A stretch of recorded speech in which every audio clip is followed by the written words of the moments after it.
Have you ever truly observed it? Have you ever been in a room, a meeting, a tense family dinner, and noticed how certain people seem to possess an almost supernatural control over the environment around them? They accomplish this without ever raising their voice, without making a single demand, without begging for attention or respect. Their method is far more subtle, far more profound. They simply withdraw, quiet retreat into themselves, a sudden withholding of the energy they were just moments before contributing to the group. And in that instant, like a spell has been cast, everything changes. The energetic frequency of the room shifts. The loud become self-conscious. The demanding become uncertain. People begin to question themselves, to lean forward, to chase after the presence that has suddenly become an enigma. The silence they create is not empty, is dense with power, pulling the focus of the entire room into its gravitational field. Now, imagine if you did the same. Imagine if for just one day, you stopped your automatic programming. If you stopped reacting immediately to every text, every email, every perceived slight, every demand on your time and spirit. Imagine if you chose a conscious, deliberate silence instead of the reflexive response. A strategic retreat instead of an emotional explosion. What do you honestly believe would happen? That is precisely where the point lies, in that uncomfortable, revealing space of consequence. When you cease to be perpetually, availably, emotionally, physically, and psychologically, the world that has been built around your predictability begins to tremble. It goes into a quiet, desperate crisis. This is because people, especially those closest to you, have become accustomed to navigating, and indeed controlling, your inner world through your reactions. They know which buttons to push to elicit guilt, which words to use to trigger your need to explain yourself, which tone of voice will make you scramble to maintain the peace. Your predictability has become their tool. But the day you choose to consciously withdraw, to hold your energy back, to observe instead of engage, the entire game changes. In that moment of your unavailability, the power dynamic is inverted. Those who believed they knew you, who had you mapped and cataloged based on your reliable responses, are suddenly faced with a jarring truth. They know absolutely nothing about the real you. They only knew the part of you that you were conditioned to give away. The great psychoanalyst Carl Jung once remarked, "Everything that irritates us about others can lead us to a better understanding of ourselves." Let us turn that lens around. When you make yourself inaccessible, when you refuse to give the expected emotional feedback, observe who becomes irritated, who gets desperate, who escalates their behavior, trying to provoke you, baiting you, doing anything they can just to elicit some familiar emotion, some sign that the old you is still in there, ready to be manipulated. Their reaction is a diagnostic tool of startling accuracy. It reveals far more about their inner state than it does about yours. It reveals the true nature of their connection to you. It shows you in stark, undeniable terms how much you are still being puppeteered by invisible strings, how much of your life is spent in a state of unconscious servitude. You keep giving pieces of yourself away to please, to maintain a fragile peace, to avoid losing people who, if you were truly honest with yourself, were never really with you in the first place. They were with the function you served, the role you played. With every forced yes that burns in your throat, with every immediate response sent from a place of obligation rather than desire, with every emotional reaction to a provocation designed to drain you, you are giving away a fragment of your soul. Oh, you are hemorrhaging your vital life force. And at the end of the day, what is left for you? A profound and bone-deep tiredness, a simmering frustration you can't quite name, an aching emptiness in your core that no amount of external validation can fill. You may not have understood why, but I will tell you now, it is. Because you are far too available for those who do not deserve even a single minute of your silence. This is not a call to turn your back on the world, to become a cold and bitter recluse. This is not about building walls of stone around your heart. On the contrary, it is about choosing yourself so fiercely, so completely, that you finally have a self-worth sharing with those who are truly deserving. It is about learning what Jung called individuation, the sacred lifelong process of becoming whole, authentic, and psychologically complete. And this monumental process begins with a single courageous step, understanding that your conscious silence can be more powerful than 1,000.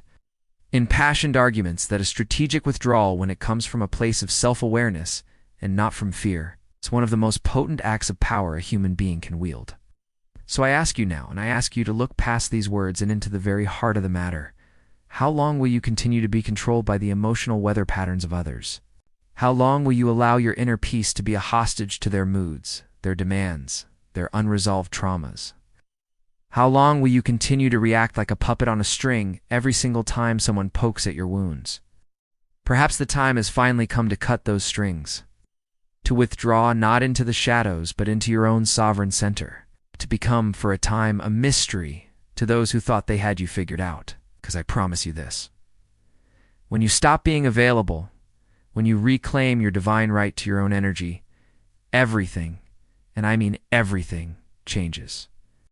You have been meticulously taught to always be present, to respond with haste, to smooth things over, to please, to say yes, even when your entire being was screaming no. Since childhood, you have been conditioned by parents, teachers, and society to believe that your fundamental worth is inextricably linked to how available you are to others, how functional you are for their needs. But here is a truth that perhaps no one has ever told you with this level of clarity. This state of excessive availability is not a virtue. It is a prison. It is a gilded cage of approval-seeking, and as long as you continue to believe that you must be accessible at all times, you will be systematically manipulated, emotionally drained, and ultimately forgotten the moment you are no longer useful. Do you know why? Because being always available makes you utterly predictable, and in the unspoken calculus of human dynamics, everything that is predictable eventually becomes a tool. People, often without conscious malice, begin to use you as an emotional emergency button. They learn that they can press you whenever they crave attention, relief from their own anxiety, or a dose of validation, and then, once they are satiated, they can place you back on the shelf until the next crisis. You do unconsciously realize this is happening because you are trapped within a deeply ingrained illusion, the belief that if you are always present for everyone, someone, someday, will finally be present for you. But the world does not operate on this principle of benevolent reciprocity. It operates on the principle of energetic exchange, and you have been operating at a perpetual deficit. Carl Jung spoke at length about the persona, this meticulously crafted social mask we wear to be accepted, loved, and recognized by the tribe. It is precisely this persona that keeps you shackled to the prison of overavailability. Your persona is the helpful one, the calm one, the understanding one. It is the mask that says, "It's okay," when you are suffocating inside. It is the mask that responds to messages immediately, even when you are exhausted and need to disconnect. It is the mask that feels compelled to explain, justify, and defend your boundaries as if you owe the world an apology for having them. But the devastating truth is that the more you perform on the stage of others' lives, the more you disappear from your own. Being available all the time is a subtle but profound form of self-abandonment. It is a disguised, desperate attempt to seek approval, to avoid the sting of rejection, and to control the image that others have of you. But this illusion of control comes at the highest possible price: your peace of mind. Your vital energy is being distributed as if it were an infinite resource, when in fact, it is your most precious and limited possession. The people who demand your constant availability in truth do not want you. They want what you provide. They want the validation, the company, the distraction from their own inner turmoil, the emotional comfort. When you change, when you finally erect a boundary, when you refuse to react, those same people become irritated. They accuse you. They say you've become weird or selfish. It's not because you have actually changed for the worse. It's because you have stopped being functional for them. And here we arrive at the cruelest point of this dynamic. The more available you are, the less intrinsic value others place upon you. What is too abundant, what can be had without effort or respect, becomes an emotional commodity, a rag to be used and discarded. No one truly respects what they do not have to earn. No one truly values what is always there for the taking. So now stop for a moment. Think about your life. Who truly deserves your time? Who has earned your attention, your presence, your deep listening? Or perhaps more importantly, who deserves the powerful, clarifying gift of your absence? Before you can answer that, we must understand the fundamental mechanism at play. Why do we react so much? Why do we give in so easily? What is behind this nearly automatic desire to respond, justify, and please? The answer lies in what Carl Jung called psychic energy, and that is the critical territory we will explore next, because your energy is, in the end, all you truly have. And if you do not learn to protect it, someone, somewhere, will always be waiting to use it against you. It is not enough to understand that your constant availability is a cage. It is not enough to intellectually grasp that your reactions are being used against you. Awareness without a deep, functional understanding of the underlying mechanics is merely another form of sophisticated self-deception. You can see the bars of your prison, but you have no idea how the lock works. To truly begin the process of liberation, we must move beyond the symptoms and diagnose the core issue, and that issue lies in the invisible, powerful, utterly vital substance of your life, your energy. Carl Jung did not see the human psyche as a simple, automatic machine that reacts to external stimuli without consequence. For him, our mind is a far more complex and elegant system, an energetic ecosystem with its own sacred economy. Every thought you entertain, every emotion you indulge, every action you take is a transaction. It is an expenditure of a finite and precious resource. The ultimate question, then, is not whether you are spending your energy, but this. Are you consciously choosing where your energy goes, or are you allowing the world to decide for you, siphoning it away through 1,000 tiny, unexamined leaks? When we speak of psychic energy, we are not speaking of some vague, esoteric concept. We are speaking of the very fuel of your existence. It is the quality of your focus. It is the fire of your creativity. It is your capacity for emotional resilience. It is the current of your intuition. It is, in essence, your degree of aliveness. When your psychic energy is high, contained, and directed, you feel present, grounded, and potent. Your thoughts are clear, your boundaries are firm, and you move through the world with a quiet confidence. But when your energy is low, scattered, and leaking, you feel fragile, anxious, and reactive. You become a ghost in your own life, perpetually tossed about by the whims and demands of the external world. Every time you react impulsively, you are squandering this sacred energy. When you exhaust yourself defending your character against a criticism from someone whose opinion holds no real weight, when you respond to a passive-aggressive provocation just to prove you are right, when you dive into useless online debates or family arguments that you know will lead nowhere, when you exhaust yourself trying to please those who will never be satisfied, you are spending the gold of your inner strength on things that offer no nourishment in return. You are, in effect, setting your own life force on fire simply to provide a moment's warmth for others. Jung was clear on the physics of this dynamic with his powerful maxim: that which you resist persists. This is not merely a clever aphorism. It is a fundamental law of the psyche. The more you react against something, a person, a situation, an insult, the more you bind yourself to it with an energetic cord. Your resistance, your anger, your frantic explanations, these are not acts of severing the connection. They are acts of feeding it. You pour your precious attention, your focus, your psychic energy, into the very thing you claim to despise, and in doing so, you give it power over you. It persists in your mind, it occupies your thoughts, and it drains your spirit precisely because you have chosen to engage it in battle. The true act of power is not to resist, but to withdraw your energy from the dynamic entirely, to refuse to play the game, to let the provocation, the insult, the demand, die of starvation from a lack of your attention. People who live in a state of chronic emotional exhaustion are not weak. They are profoundly misdirected. Their immense energy is being externalized, broadcast outward in a desperate attempt to manage, fix, and control the world around them, leaving their own inner landscape barren and unprotected. And what happens to a psyche that lives in this depleted state? Becomes vulnerable? It loses its resilience. The boundary between self and other becomes porous. Your intuition is drowned out by the noise of anxiety. Your decision-making becomes clouded by a need for external validation. And when you exist in this fragile, energetically porous state, you become easy prey. You must understand this.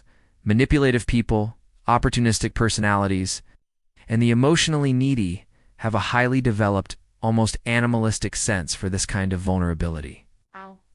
They are not necessarily evil, plotting villains. They are simply individuals driven by their own deep deficits, and they have an unconscious radar for those who do not know how to guard their own energy. They notice that you react to everything, sense that your no is flimsy and riddled with guilt. They see your compulsive need to solve the world's problems and to be the good one, and they take advantage of it. They are drawn to your leaking energy not out of love or respect, but because you offer them an easy and unregulated source to fuel their own dramas, to offload their own anxieties, and to avoid their own responsibilities. You become their emotional dumping ground. Jung taught that a healthy, mature psyche is one that knows how to keep its energy contained within its own system. This is the foundation of psychological sovereignty. It means cultivating the ability to say no as a complete sentence, without the need for a defensive monologue.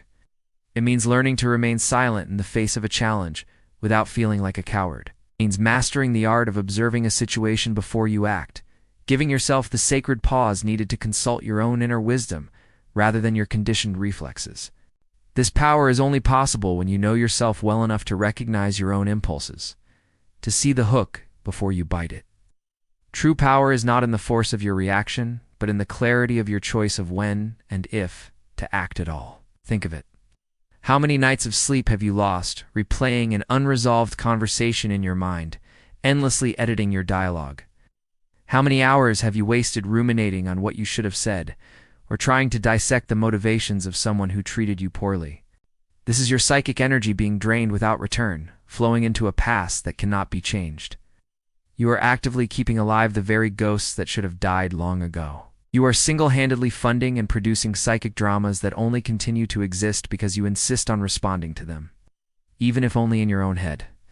This internal rumination is one of the most insidious forms of energetic leakage. Your psychic energy is your spiritual immune system. It is a force field. When it is well guarded, when you are full of your own vitality, it creates an unmistakable presence. You can enter a room and command a quiet respect without saying a single word. People feel your self-possession. Manipulative types are instinctively repelled by it because they sense there are no cracks for them to exploit.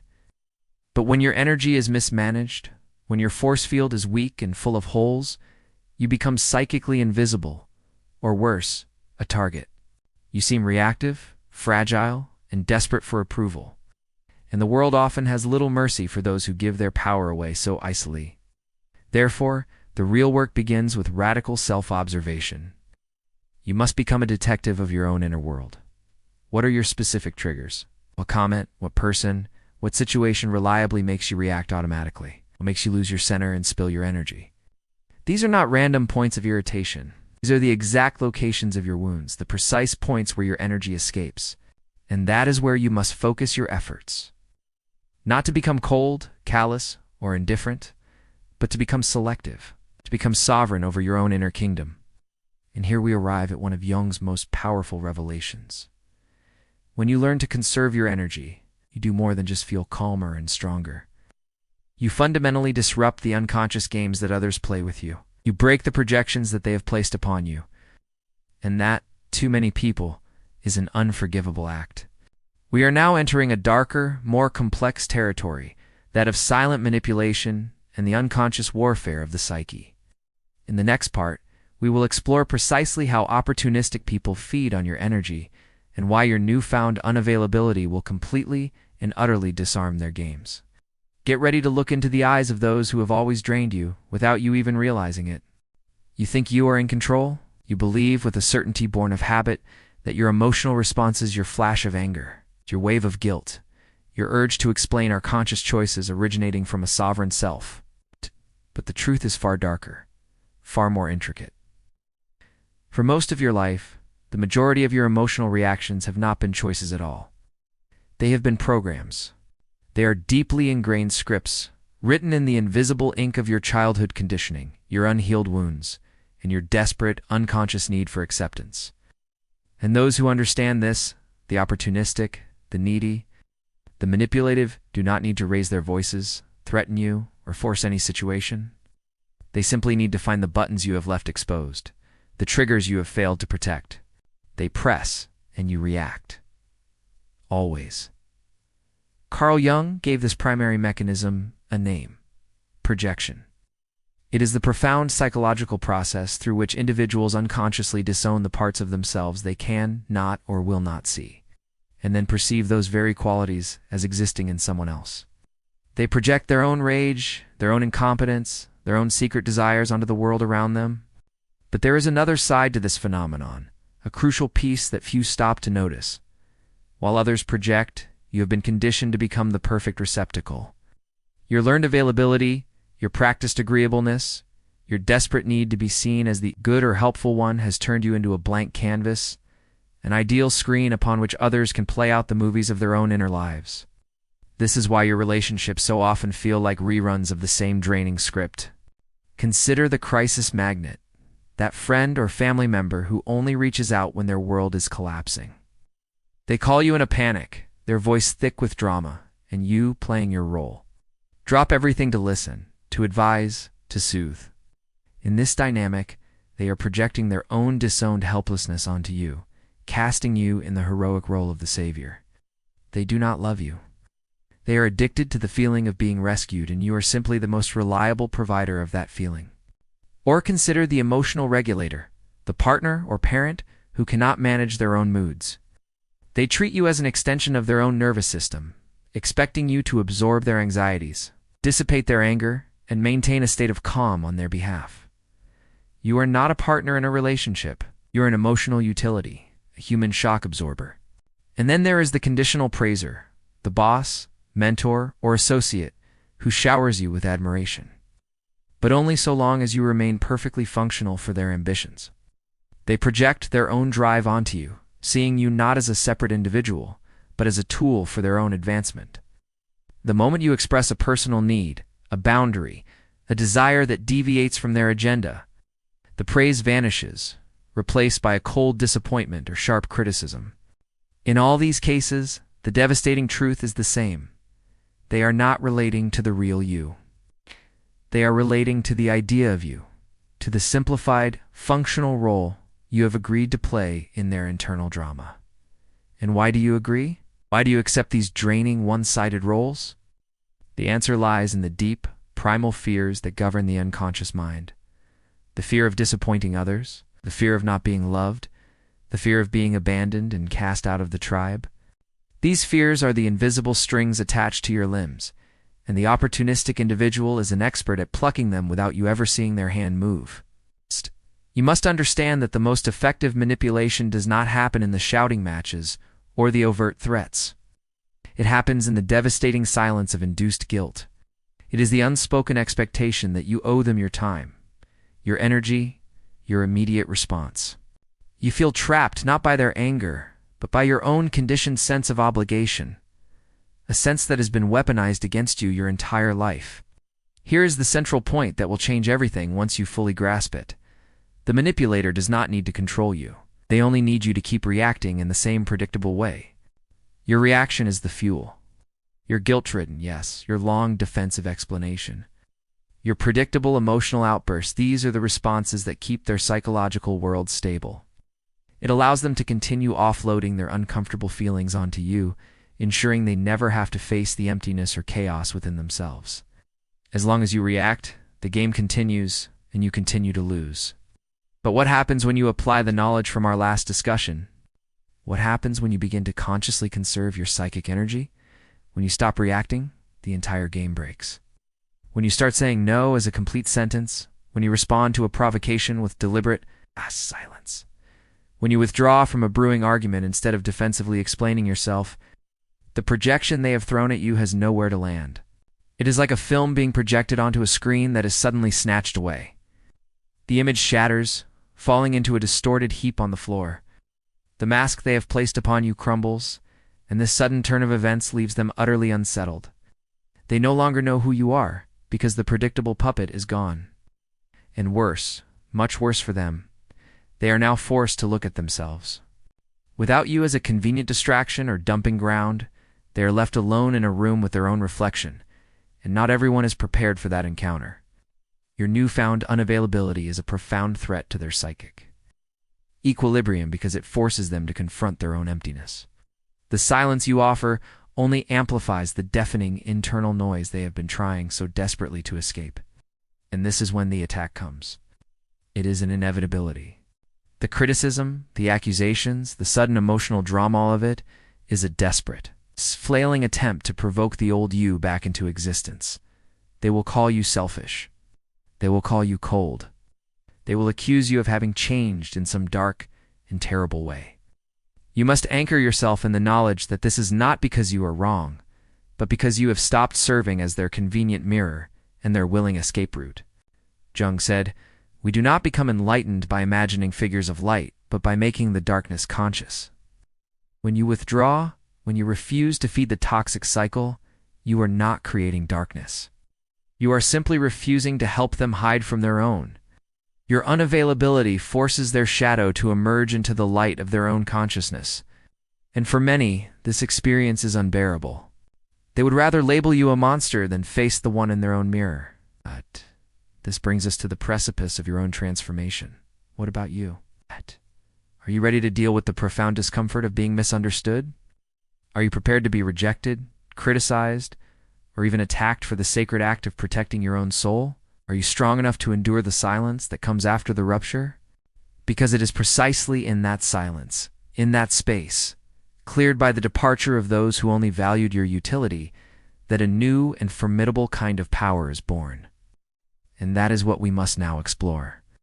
It is time to understand why conscious silence can be the most devastating and reconstructive weapon of the human psyche, and how it will completely change the dynamic between you and the world forever. The modern world is a screaming match in a crowded room. Everyone wants to be heard, to respond instantly, to win pointless debates, and to prove their point.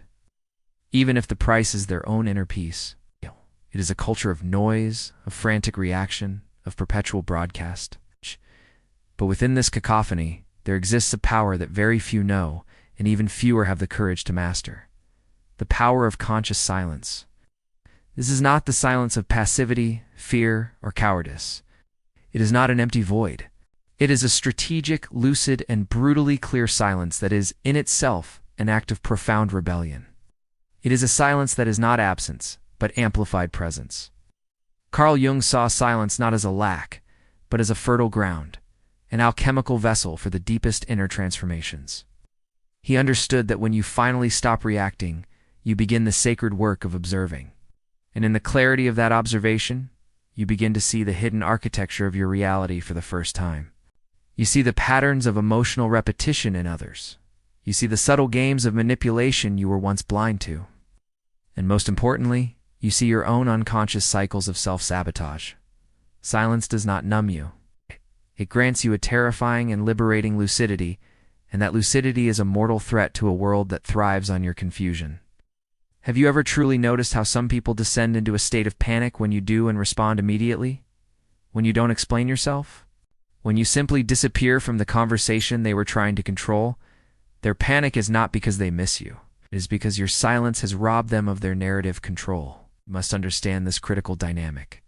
As long as you are speaking, explaining, defending, and reacting, you are a participant in a game whose rules you did not write, or an actor on a stage that someone else has set. Your every line, however impassioned, still serves their script. But the moment you choose conscious silence, you unilaterally change the rules of engagement. You walk off their stage, you exit their game, and you leave them standing there, alone, in an unscripted reality. This sudden void of control, this loss of their power to dictate the emotional flow of the interaction, is what triggers their panic.